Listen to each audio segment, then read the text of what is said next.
All right, so welcome to Social Work 793. My name is Michael Quant, and I'm going to be your instructor for this semester. I know some of you might not be so excited about taking an online course. Others of you may. But just to help you to feel rested, I've gotten a lot of positive feedback about the online courses that I've taught. And a lot of it has to do specifically with this video environment that you're going to be watching me instruct about not only the course content, but also how to do the assignments, how to do the project. And I think that it's going to be as interactive as possible. I like to keep it that way, and I think it's going to help you to learn and help you to have as many takeaways from this course as possible. So a little bit about me. I've been teaching this course for a couple of years now. I think it's been about 5 sections of this course I've taught. I started out teaching 662. Same thing, I think I've taught about 6 or 7 sections of that as well. But I've been at University of Wisconsin-Milwaukee for about 10 years. I've taught educational psychology, a couple other different courses here. And I'm actually not, to be honest, a PhD in social work, but actually in psychology. So I think that it's really, really similar how we do things in social work and psychology, specifically for this course. And I think that the examples that I can provide may be a little bit unique from the psychology perspective, but I've also used a lot of examples from previous semesters of social workers that I've worked with. Without sharing too many personal stories or too much personal information, I will share a picture of my family. So these are my 2 daughters. They're a little bit older than they look in this picture. This was taken a while back, but they're 3 and about 1.5 now. And then my beautiful wife, Marika, she's from the country Georgia in Eastern Europe. Actually, she's from the city Tbilisi. So that's where we got married. I've been back a few times. We took our daughters there. I actually met her in Milwaukee. She was an exchange student. So, yeah, that's probably all you need to know about me. So back to the syllabus. I've got my cell phone here. It's 414-949-9668. My email is mbquant@uwm.edu. You could probably also use my personal email you might get back. It's the same thing, mbquant, but at gmail.com. I don't have office hours per se, but if you do want to Skype with me, I can set that up. Otherwise, FaceTime, either one works for me, and I'd be happy to help you out in a more personal way. A little bit more about the course is that this is a graduate level MSW course intended to help students develop a scientific orientation to examine issues of social work practice. So again, this is helping you to improve your practice by measurement using single system designs. So as opposed to some other courses that are more about theory, this one's really closely related to the practice that you're going to be doing and helping you to quantify your outcomes. This course is closely related to practice methods and field instructions curriculum, and it's going to help you to improve the work that you're doing with your client. The course focuses on single system design. Some of you might be familiar with single system design methodology. Some of you, it may be pretty new.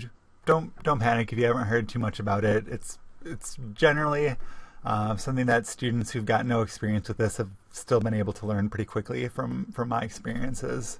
So there is an emphasis on learning by doing. So your course project is really going to be focused on trying to apply what you're learning from each module to your project, and hopefully being able to translate that into the work that you're doing. I'm also going to be examining some ethical issues and how research practice may be influenced by race, ethnicity, social class, gender, and sexual orientation. All right, so the course prerequisites, again, hopefully you've taken 662 or have concurrently registered for 721 or 722. And being that this course is entirely online, an intermediate understanding of D2L is required.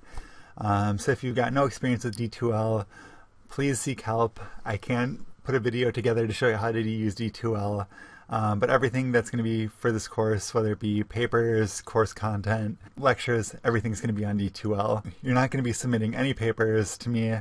Everything's going to be going to the Dropbox. So if you are unfamiliar with D2L, you're not an online person, you're not a computer person, I would recommend you just take the regular class. Sometimes people think that the online course is just an easy way out of doing hard work. But that's unfortunately not the case for this. Sometimes online courses you might actually have to end up doing more reading because you're not going to be able to really discuss with your course or your classmates like you normally would. So please keep that in mind.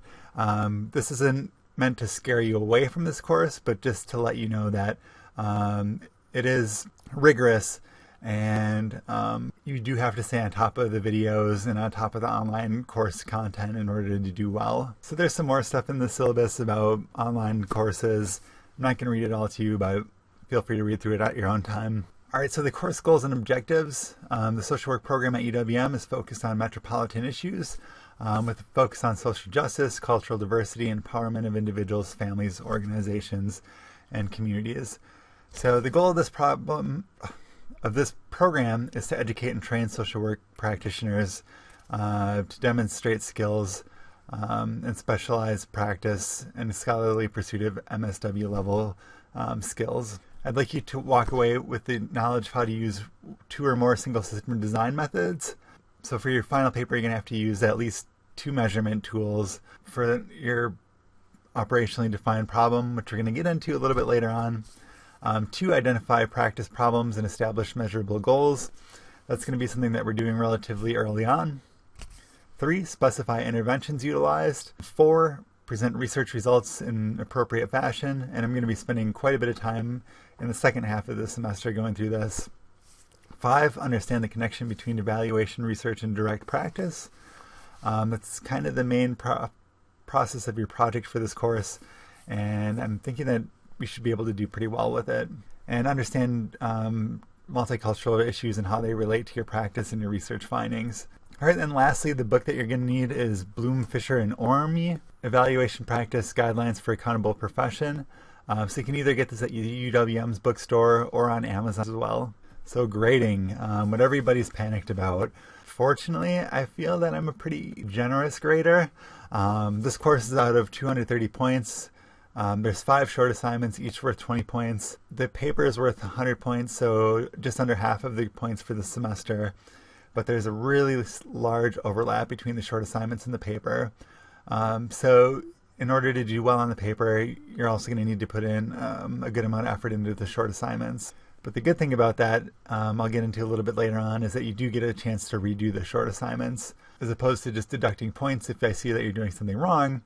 I'd rather see you put effort into correcting it so that you understand how to do this and you're getting something out of the course. And then lastly, class participation is going to be worth 30 points.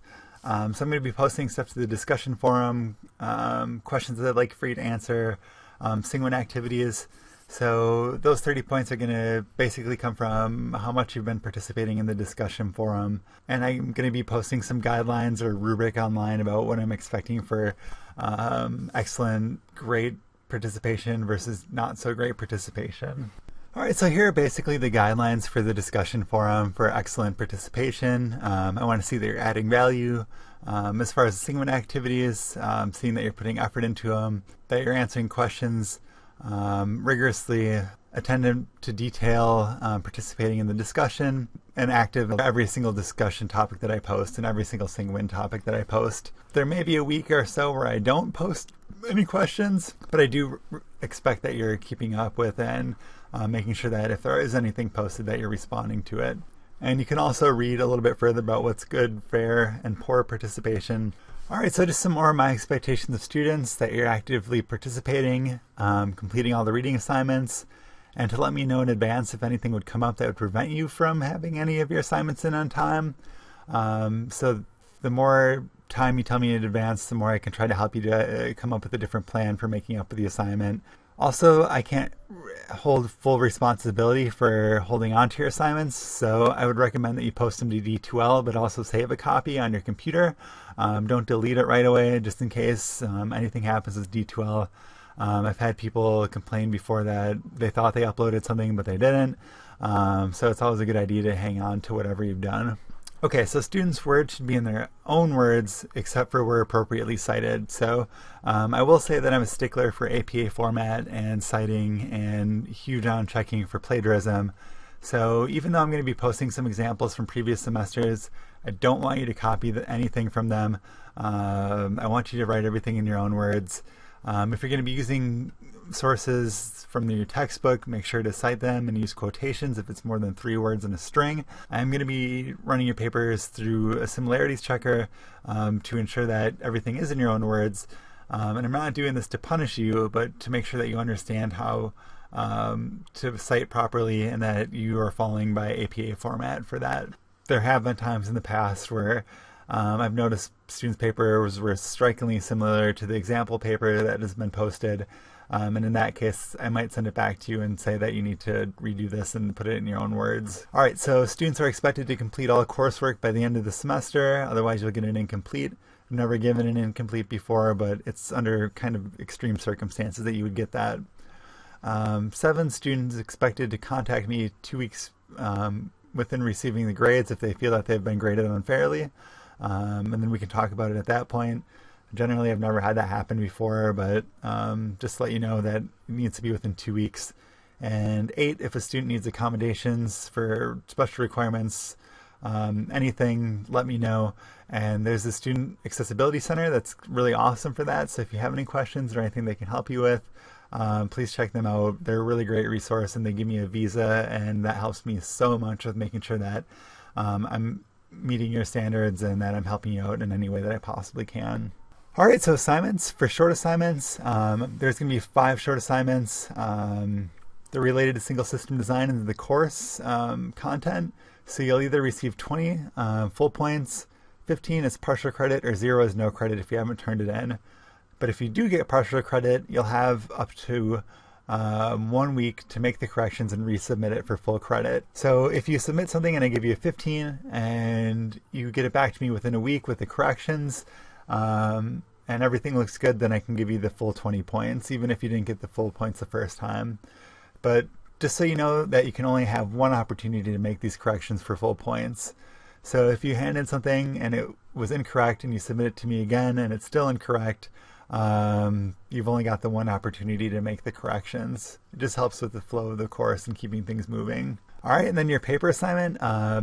I'm going to be going through this in a different video, so I'm going to skip this part of the syllabus and make an entirely different video related to the course paper. All right, so for this section of the syllabus, I don't have dates in here. The dates are going to be posted in your actual syllabus, but for the purposes of this, I'm just going to use Module 1, Module 2. So the basic overview of the course is that there's going to be an introduction section where I'm going to be covering the syllabus, which is today. Next week, we're going to be talking about the prologue, so I'd like for you to read the prologue for next week. And then short assignment number 1 and 2 will be posted. Section 3 of the course is related to measurement, so we're going to be talking about measurement recording plans and behavioral observations. Also, you're going to have some reading assignment for Chapter 4. When we get into Module 4 is the individualized rating scale. So that's when short assignment number 1 and 2 are going to be due, and I'll get them back to you by Module 5. Module 5, short assignment number 3 will be posted, and we'll talk about logs, reactivity, and non-reactivity and measurement. And by Section 4 with Module 6, we'll be talking about evaluation designs and causality. Module 7, we'll talk about case studies, and short assignment number 4 is going to be posted, which is also the same time that short assignment number 3 is going to be due. So again, if you have any questions with short assignment number 3, make sure to send those to me, otherwise you'll have 1 week to make those corrections. And as we move towards the end of the semester, you can see that we've talked about single system designs and measurement in the beginning, talking about goal setting. By the time we get to Module 9, we're going to be talking about analyzing the data after you've already collected it. Module 10 is descriptive statistics, and a lot of people start to worry when they hear that there's statistics involved in this course, but I would say that they're very basic entry-level statistics. If you know how to calculate a mean, median, you should be pretty much set for this course. All right, and then Module 11 is going to be about ethical considerations, wrapping up a single system designs. And I'd like for you to have your client data collected by then, so that I can help you out with it. And if you want to send me your data, I can help you to analyze it and email it back to you. Otherwise, if you want to send me a tentative write-up, I can do that, look it over and send that back to you with any feedback that I've got. And then for Module 12, if you want to try to set up a meeting with me via Skype or something like that, I'd be happy to do that. But again, if you don't want to, you don't have to. It's totally optional. But short assignment number 5 is due by then. And Module 13 is essentially when your paper is due. So again, that's all for the syllabus. But when you see the syllabus that's posted to the site, it's actually going to have the dates in it.